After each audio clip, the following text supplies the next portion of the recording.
আমাগো মহল্লার নাজির চাচা, পদস্থ সরকারি কর্তা, তার উপর আবার সাইডটা 10 তলা বাড়ির মালিক।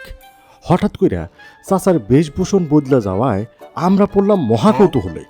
সারাদিন কাকরেল মসজিদে চাচা আমার উপর হইয়া পইরা থাকে। কিছু জিজ্ঞেস করলেই ইনশাল্লাহ, আলহামদুলিল্লাহ ছাড়া চাচার মুখে যেন কোনো কথাই নাই।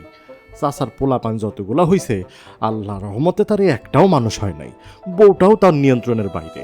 কিন্তু এত কিছুর পরেও নিয়মিত চাচা কাকরাইল মসজিদের প্রথম কাতারের মুসল্লি।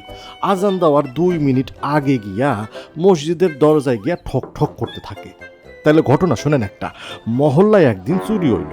চোর আর কেউ না, চাচা আর মাইজা পোলায়। বিচার আচার বসলো।